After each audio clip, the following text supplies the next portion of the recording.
the thing that I think is really interesting when we talk about ADHD in relationships is that ADHD is both an externalized and internalized disorder. And so there are a lot of people who seemingly on the outside have their lives absolutely together, but internally are constantly struggling and are struggling in a way that they maybe even have a hard time articulating or a hard time navigating through. And so then you add the compounding difficulty of now I'm in a relationship with another person and we have give and take and we have compromise and we have all of this stuff.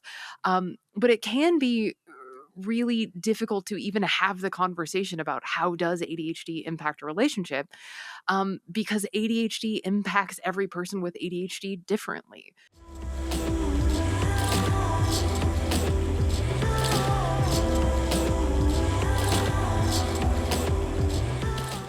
Last night I stayed up till it was so embarrassing, like 4:45 in the morning sewing my costume for the Renaissance Festival because there was no husband to make me go to bed. And I was like, ha, I can do whatever I want. It's great. This is how fiance Ryan finds me when he comes home, is that he knows that like I'll be up to something. There's an explanation, but he has no idea what he's about to walk into at any given moment. Yes. He has come home to like full on scaffolding in the living room and he's just like, he'll just go, okay, and just like walk. Well, I think, Jess, I was on the phone with you when I got it into my head that I would adjust the curtains in the living room. Yes. But I can't reach the curtains in the living room because I'm barely 5 feet tall. But that doesn't stop me. You kind of can. I kind of can't. Well, I can if I scale the back of the couch that I was balancing on. So I'm on the phone with Jess, balanced on the couch, adjusting the curtains, and I break the curtain rod. And so now I'm standing here with a half-broken curtain rod with the curtains about to fall on me, perched on the top of the couch, and I'm like, fuck. And I kind of just delicately yell for Ryan, and he comes downstairs, and the first thing he does he help me? No. Does he take a photograph? Yes. You know what? I get it. I get it. I see it. I get it. That makes sense. I would honestly, I'd do the same thing probably. So we should probably introduce Cate. I was like, we should probably make a podcast. We'll talk. We'll hang out all day long. So do I introduce you as Catieosaurus, Cate Osborn? You could say Cate Osborn, also known as Catieosaurus, if you wanted. I'm not trying to tell you how to run your podcast, but that's usually what people find helpful. I like everything you just said, so I will keep exactly what you just said. Okay, cool. I was like, that was a better intro than I could have done. It's fine. I've got all the critical information. The way that I have never once nailed an introduction or close, and I've been doing this for like almost I guess like 6 years now, almost a decade. But yeah, I've never once gotten it like good. So you're fine, I promise. We're also going to need the general description of things currently done in the world. I know author is one of them. Yeah. I'm going to best-selling author. A best-selling author. Look, instead bravo, of my face, bravo, congratulations. It's the book. That's so good. I love that. Oh my God, pom-poms. Oh my God, those were my school. Is that blue? Is that navy blue? That was my It was school the colors. closest thing to monochrome my stepmom could find because they don't sell cheerleader pom-poms in Serbia. So I had to have them imported. That's tragic, actually. She searched for 2 weeks. They don't have for black cheerleader and gray pom-poms in Serbia. No. Why? What do they use in Serbia when they want to cheer on the basketball team? Flares, politically incorrect signs that sometimes describe the war crimes perpetrated by NATO, and these signs are not incorrect. Cool. And you do the content creation around the same subjects. I'm an author. I am a content creator. Specifically, I'm a certified sex educator, and I can now legally say that I'm also a PhD candidate. So that's kind of weird and crazy. And so I talk about the intersection of ADHD and neurodivergence. You could also say that I'm currently on a national speaking / comedy. I feel like the word comedy is doing a lot of heavy lifting in that sentence, but national tour with my first solo show. So that's all going on. It's a lot. There's a lot. Podcaster. I don't know. What, just She does stuff on the internet. That's fine. That's a lot of happenings. Wait, Right? so where are you doing your PhD, and what's is the focus of your research, like neurodiversity, sexuality? Yeah. So it's gonna be like right in the intersection with what I'm super duper excited about. And I think what's really cool is that it is looking like there's gonna be this is a secret, don't tell anybody. But it is looking like there's going to be a book 2. And so what it's looking like is that I'm going to be able to use book 2 as fundamentally my dissertation for the program. Jess is concerned and excited. So I'm very, very excited about that. It's going to be kind of cool and interesting. My secret is that I've been going around and like 100 to 300 people at the time, I've been telling them that book 2 is going to happen. So my plan is I'm just going to sort of like guerrilla market my way into having a successful second book by just being like, don't tell anybody, just over and over and over again. So that's phenomenal. That's and I also plan. love that I saw Jess immediately go, is actual secret or colloquial secret? Colloquial. I feel like it's a colloquial.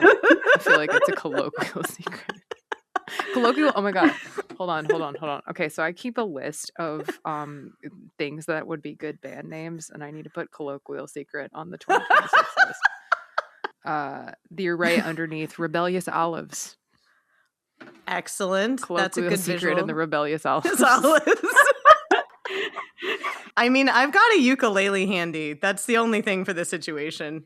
I have a waterproof ukulele, and it's the best thing. It's right Tell there. me more Okay, about... hold on. I'm going to show you my ukulele. This ADHD podcast starts with, let me show you my ukulele. It's on brand. It's waterproof. So it's from this brand called the Outdoor Ukulele Company. And so it's entirely made of like waterproof material. So you can so I got it because I was working at a Renaissance festival as a washing well wench. And so I was concerned that if I had it and then I could jump in the pool but still have the ukulele. And so that's my waterproof ukulele. I loved in your book.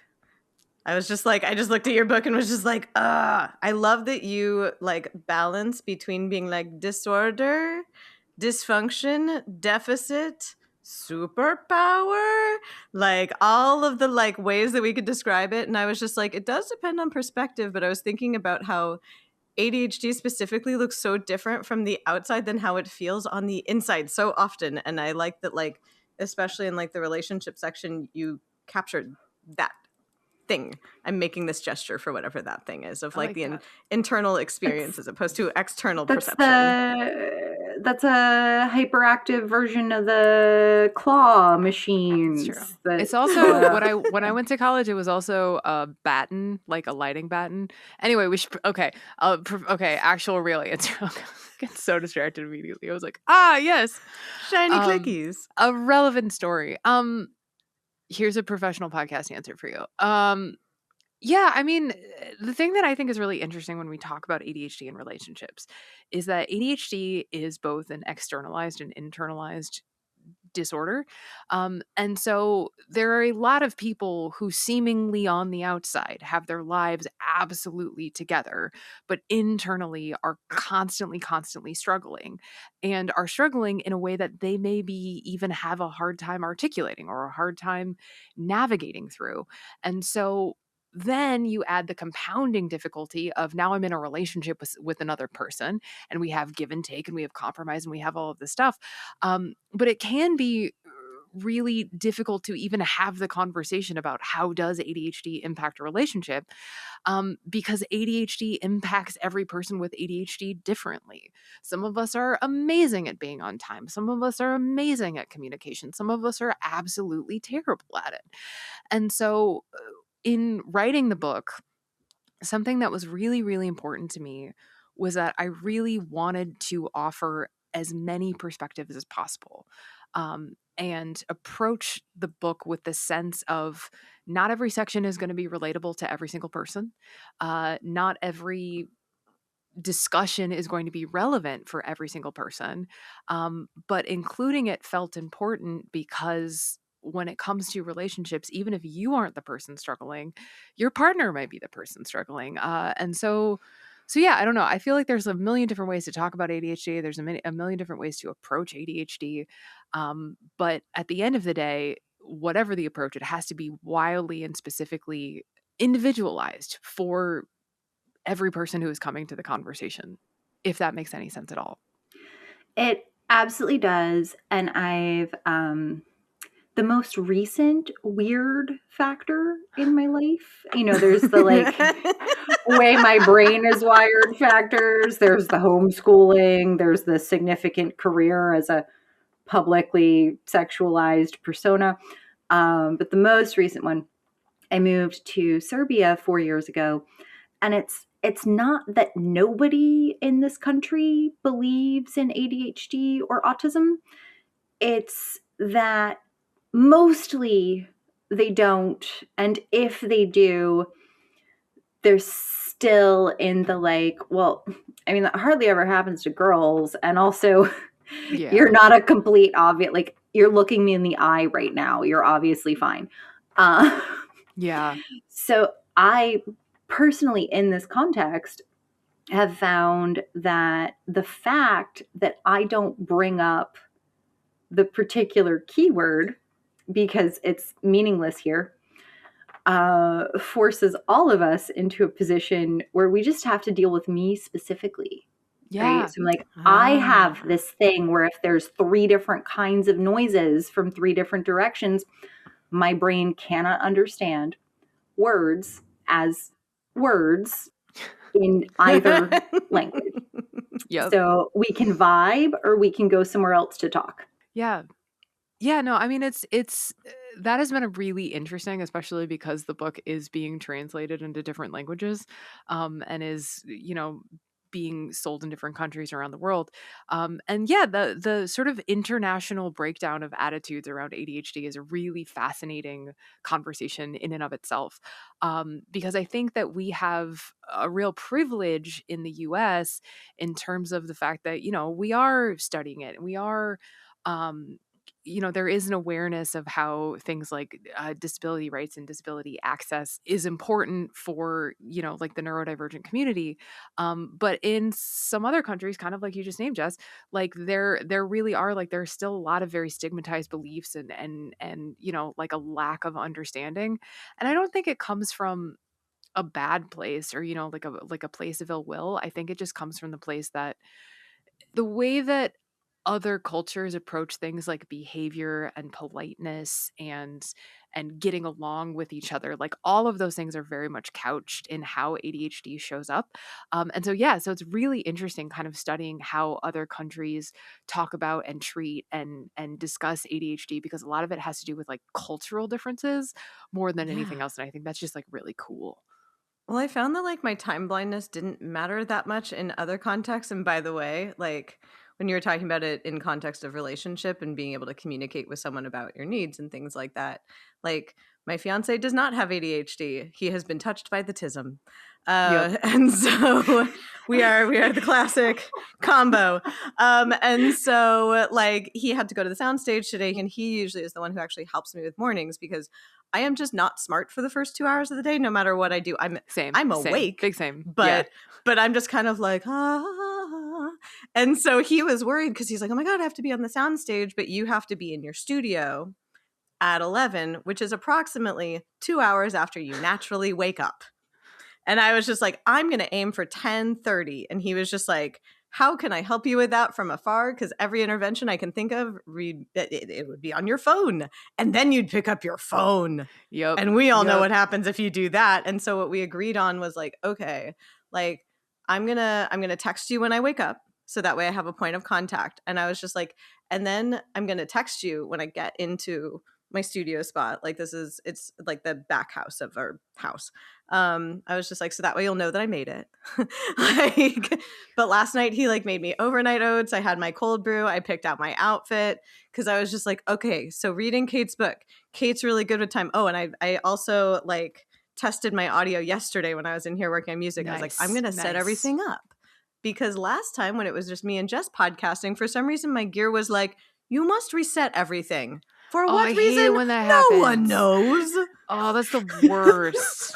And I felt terrible.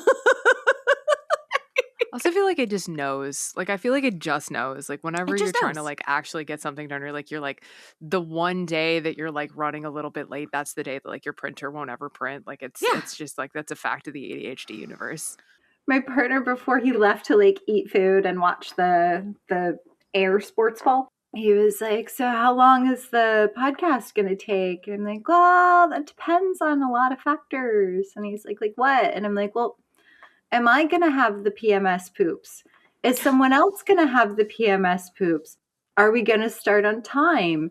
There's a third person from the book. She seems like she's really on time, but is someone's equipment?" And he's like, "Oh, it's Pam." And I'm like, "Yeah." And he's like, "It's you and Pam."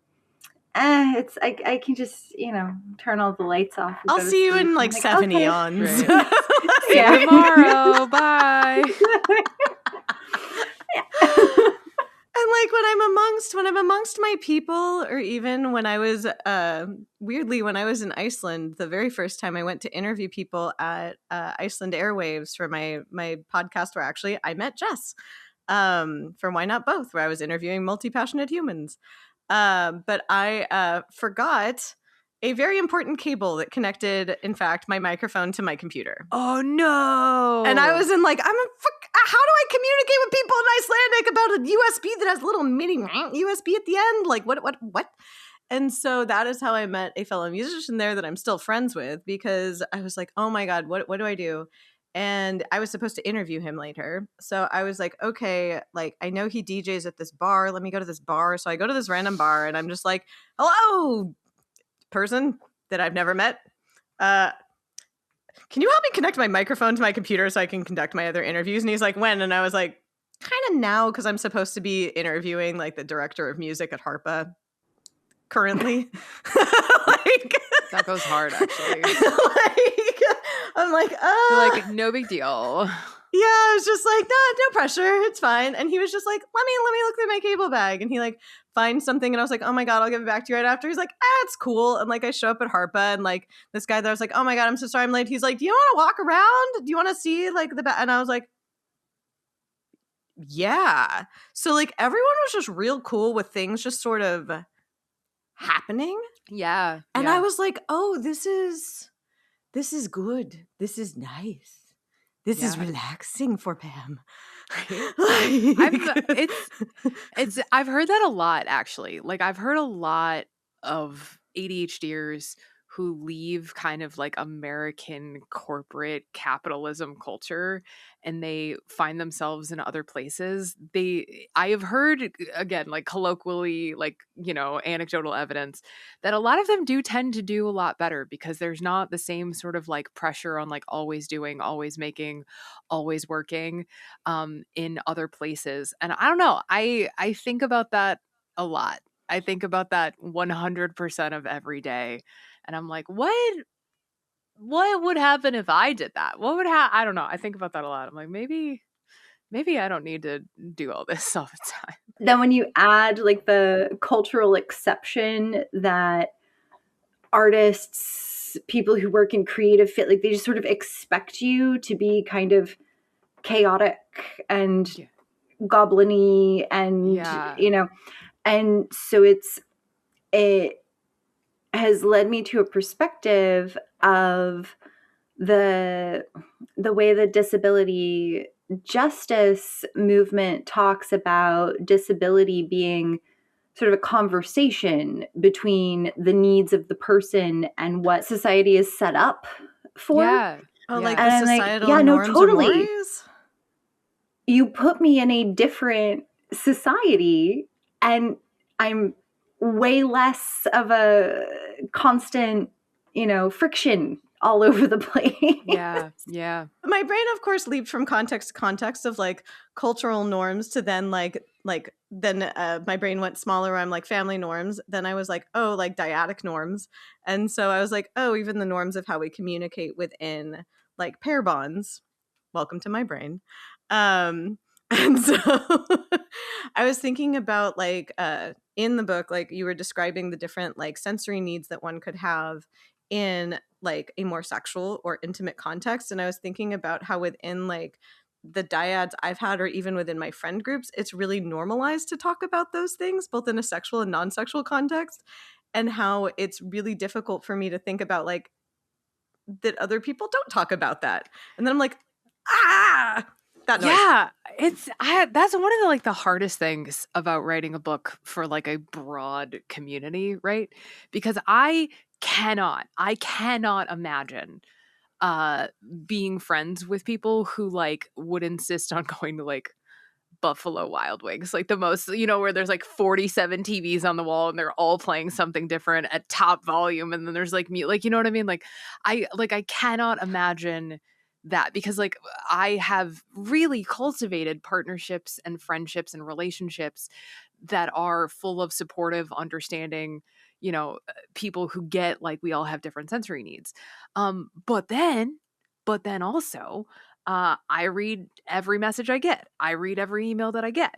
And I hear from, like, not even exaggerating, tens of thousands of people every single week/month, um, who say things like, I can't possibly imagine, asking even like my partner for the kind of touch I want. I can't imagine articulating my sensory needs. I can't imagine this because I would feel so uncomfortable. It would be so difficult. It would feel so scary. It would feel so vulnerable.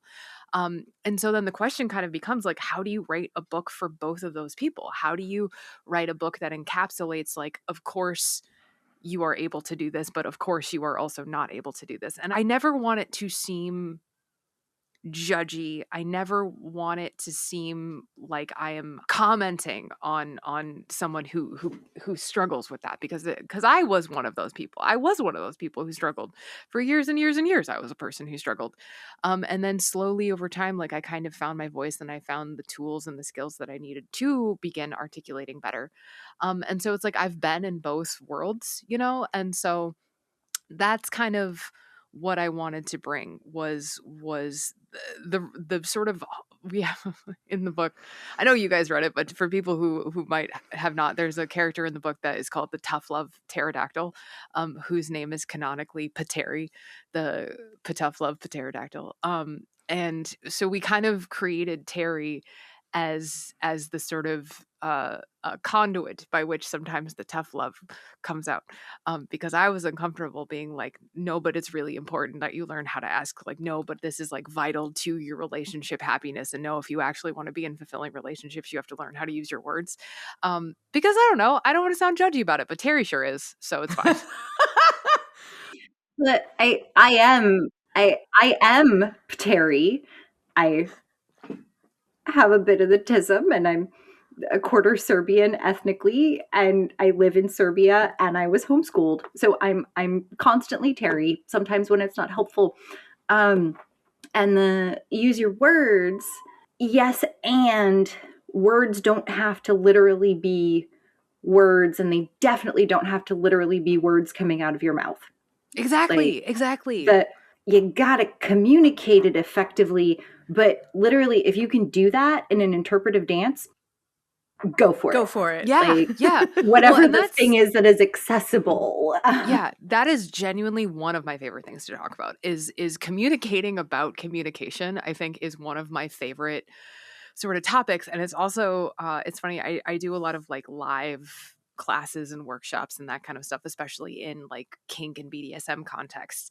And it is the workshop that I consistently see melt the most brains over and over and over, is my going, you don't have to talk. You don't got to talk. You don't got to talk about anything. You could write an email. You could have a ongoing Google Doc that is just, here's how my brain works. You could have a form. I know people who have literal binders. I know literal people who have literal binders that are just like, here are my sensory needs, and they will just hand it to the person. You can text, like, however the communication feels best and works best in your body. That is the way to have that conversation. Like, I can't have serious conversations in stillness. This was something that took me a very long time to figure out, is I have to be able to like somatically process. And so serious conversations are had on walks around the park. Yes. So communicating about communication, I think, is one of the things that we talk a lot about in the book. And just about like words Like I always feel like such like a weird fucking mountain man. Like words mean things. But you know, I think we talk about this specifically in the book, but things like what does clean mean? Like if I say, "Hey, can you clean the Mm. kitchen?" What series of tasks am I actually asking you to complete if I ask you to clean the kitchen? And if your version of cleaning the kitchen is like doing the dishes and maybe sweeping the floor, and my version of cleaning the kitchen is, you know, taking everything out of the refrigerator and scrubbing every single shelf and disinfecting all the countertops and then mopping the floor, you know, and then I come home and I say, "Why haven't you cleaned the kitchen?" And you said, "But I did clean the kitchen." And now we're in a fight. But we both were just operating under the assumption that cleaning has the same understanding. But that's everything. That's sex, that's intimacy, that's touch, that's every facet of a relationship. Is something that you can very meticulously and minutely communicate about. Um, and yeah, you never have to use your words. You can do it so many different ways. For instance, if I'm having a deeper emotional conversation or if I'm saying something that's actually really important to me, if I make eye contact, I am immediately distracted. Yep. Um, and so I have difficulty then expressing it well. And literally, Ryan, my human, is the only person ever that I've enjoyed eye gaze with. I never really got the like eye gaze thing, but he and I sometimes will just be like, "It's eyeballs time," and like, and so when we're having serious talks, sometimes we have to avoid actually looking at each other because otherwise we'll be like, "Yeah," and then. I used to like, I don't know. I went to school for theater. Um and it's weird how much of that is often like co-opted for like acting spaces as well. Like there was so much like eye gaze bullshit that like they made us do in grad school, and it was just like it was so viscerally uncomfortable for me. And I remember, especially because in grad school I still didn't know that I was neurodivergent. I just was like, "Oh, I must just be a weird little guy." And I would get so uncomfortable, and then I would always just think, "Oh, well, there must be something wrong with me. Like, there must be, like, I'm a, like, you know, I spent a weirdly long time thinking I was like a sociopath or something because I was just like, why don't I like looking at people? Couldn't I feel possibly like be a, everybody goes through, whether they're getting an undergrad in psychology or end up being diagnosed with something that is never sociopathy. yeah, right? Everybody goes through a can like a qualified professional check me for Can an sociopathy? event Oh, as a no. psychology student where I No, was I just was like, like, why do I not like this? Like, why is it so aversive to me? And then I'm like, I definitely went through like a Fey changeling phase yeah. as a child where I was like, I must have been swapped with some other creature at birth. Like, none of this makes any sense. Man, you want to know, I was also like, for real, I'm adopted. And so, like, man, that was some shit. I was like, there's this book that this is such a dumb story, but there's this book that my mom got me that's called Actually, I Used to Be a Princess. And it was about this like girl, and she's like convinced that like she, you know, whatever. But it was kind of a book about adoption, but it was like not a good book about adoption. That sounds like a Um, traumatizing book about adoption and with good intention and it behind was like, it. and I think it was just supposed to be like a fun, like, oh, this like little kid is like imagining that she used to be a princess or whatever, but like obviously it's not true. But like I was an autistic child who didn't understand things. And so I was like, oh, clearly I must be like a magical fae changeling child, and I My was mother has adopted. sent me a breadcrumb. I Right. I must was like, follow the aha, it's trail. a sign. So goofy. Oh my god. That's amazing. So good. So, sexuality and relationships. When I moved here, I had been coming here for long chunks of time for several years. And the same month that I moved, a whole bunch of Russians showed up. But the poly and kinky developed really like isolated from the Western poly kinky I am familiar with. And it was a huge shock to me to understand they don't talk. It's almost entirely reading body language successfully, one hopes. I mean, sometimes it fails, and opt out consent. As opposed to opt-in consent. Interesting. Yeah. Wow. reading body language as I Immediately I I don't got think I do stressed. so well at that. Serbs are mostly in the middle. And one of my friends, like a year ago, saw some reel on Instagram that was like making fun of American sexual progressives. And it's like two people sit down and they start negotiating if there's consent to negotiate. And then, like, Like The Good Place, but for sex. Yeah. And they're like, is this accurate? And I'm like, well, it's accurate in the sense that it is a blown up version in order to be humorous.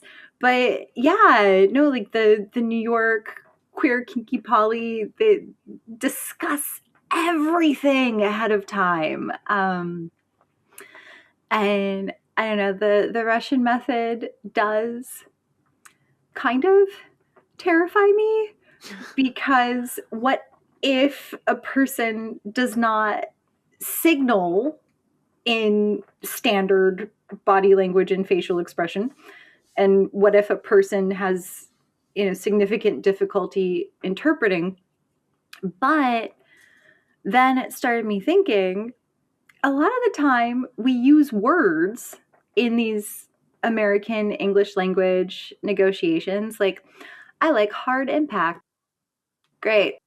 That can mean everything from so you actually feel it through to you want broken skin and bruises that last for a very long time.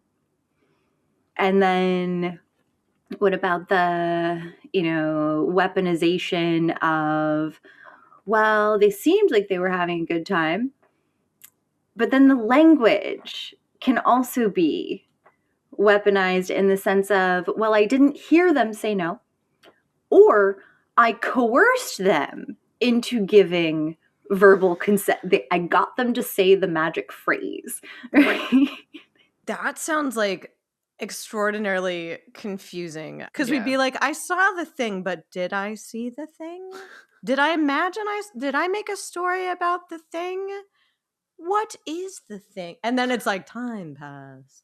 Like, and so I liked in your book with the sensory breakdown, but then like talking with people about like what you like, is that I like that I can basically design a space in my home and show people and have them experience sensorially like what I enjoy. And then it can be like, do you enjoy this? Yes, no. Are there any like things that you would want to shift around? But I don't have to say like, I don't like big light, because big light is simply not an option. I'm resolutely anti big light. Hold on, sorry. I'm remember. Was there a question? Was I supposed to answer something? I lost track of the plot. It was a halfway segue. through. It was a Okay, segue about me I just was like, complimenting you on the sensory aspect did of your I book. miss a thing? And then I was like, oh no, was I supposed to be answering a question? I got really self-conscious. I was thinking about Russians. Mostly. I was thinking about Russians, and then I was like, wait, fuck, was there a question? Ooh, what were you thinking about I Russians? think about Russians all the time. So I don't know if I'm supposed to tell this story or not, but it's fine. But so the book was supposed to get published in Russia.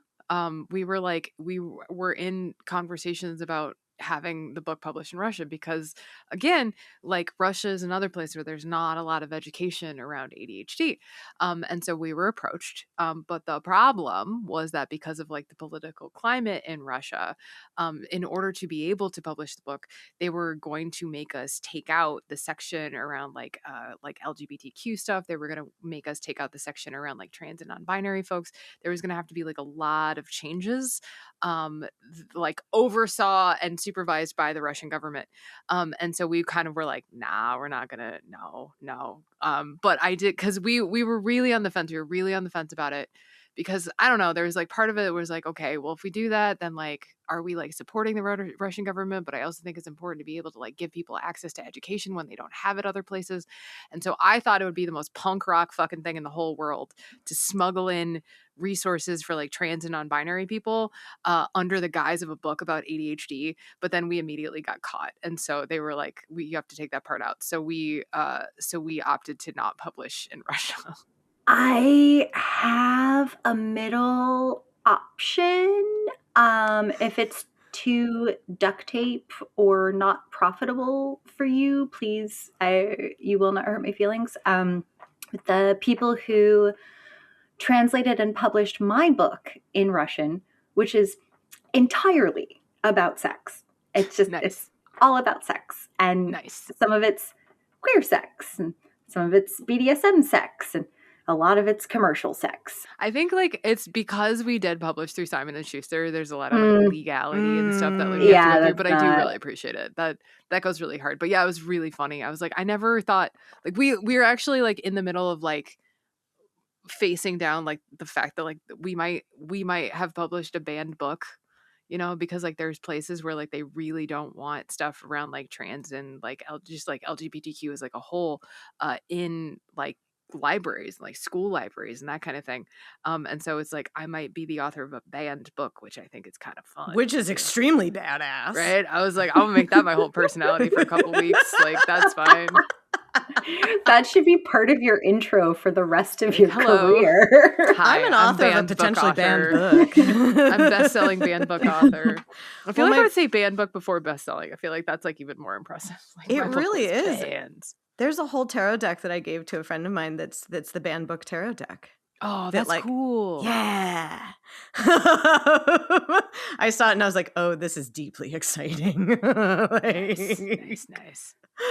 Well, because even thinking about the content that you just mentioned, when clients ask me for recommendations for ADHD and the tisms and sex, there's not many out there. There's like two of us. Yeah. And so I'm just like, thank you for doing that. Because so much of the information that I end up sharing with my clients, to me, like I said, my sample is skewed. My environment is skewed. I'm used to talking about these things all the time. And so like when people come to me with queries about this or a lot of shame and a lot of different stuff, I'm like, oh yeah, there's a whole world of information to share.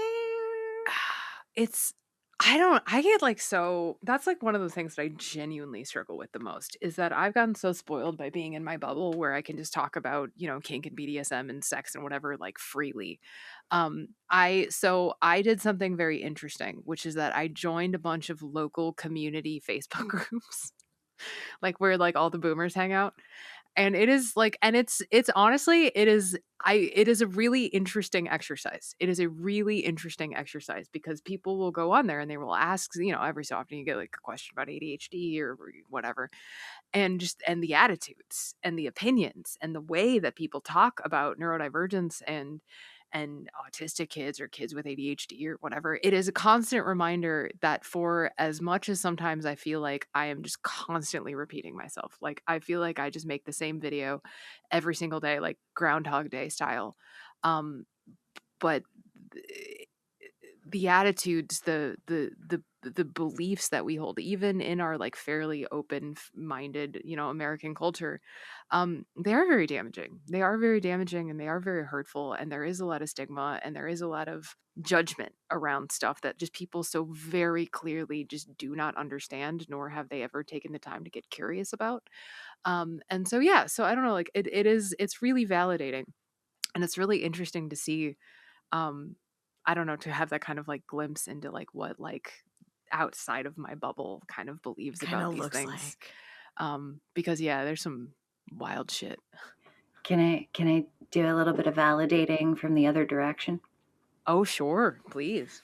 One of my clients this week, they have ADHD, and I was like, yeah, there's this book that I read a couple days ago because the author is going to be hold on, let me get you that. And I'm like, you know, and Cate, and the client goes, oh my God, Catieosaurus. And I'm like, yeah. And they're like, was it a good book? And I'm like, well, aside from the typography party that was put there on purpose for one type of brain, slowing me down, no notes except bravo. Hilariously, it made my Zoomy go even faster. I read the book in like 3 hours. The lost lore drop is that the book was supposed to be in color. And that is why it looks the way that it does, was because originally the book was supposed to be in color, and then somewhere along the line they decided that it was going to be too expensive to publish in color, and so they downgraded it to black and white. And I do really truly feel like it was the biggest loss of the entire book, because it was color coded. Like everything was like color coded, and it was going to be so much like so vibrant and like dopamine-y and like Jess easy is to read. With And excitement and unblinking and at this then concept. they Horror? made the decision that it was just not going to be feasible, and I will die disappointed about that, because I really do wonder how much better the book would have done if it would have been in It color. was in color. So I'm willing to take a massive pay cut and fight to the death, because book 2 is absolutely going to be in color. I will not let it get published without color. I think in color would much, much further serve your aim of helping people who have a hard time sitting down and reading a whole book stay engaged. But for book 2, because I am going to need to read book 2, I'm so excited I'm about it. going to have to buy it, pay someone else to transcribe it In into grayscale. one font size, black and white. I'll tell you what, I will personally send you a Microsoft Word document of just the book. Thank you so much. I will make a note. I will put it on my calendar, like send to Jess. You want like time? You want Arial? Do you want Times New Roman? What do you need? What do you need, baby? I got you. As long as it's not Comic Sans or Papyrus, I don't care. The whole thing. No wingdings. What was that? No SNL wingdings. sketch, Papyrus. Yeah. And so then I was like, client, may I please read you some quotable quotes? And they were like, I recognize that from Catieosaurus's content. And I'm like, great. Does it help to hear it a second time from a different mouth and face? I mean, I feel like if I put my hair down and like somebody took off their glasses, we're basically the same person in a different font. It's fine. There we go. There we go. Oh, I'm honored. Yeah, but just the sheer excitement, enthusiasm on this client's face that this book exists, and also they were like, "Oh no, that'll totally not interrupt my reading capacities." I'm like, awesome. I love that. It's out now.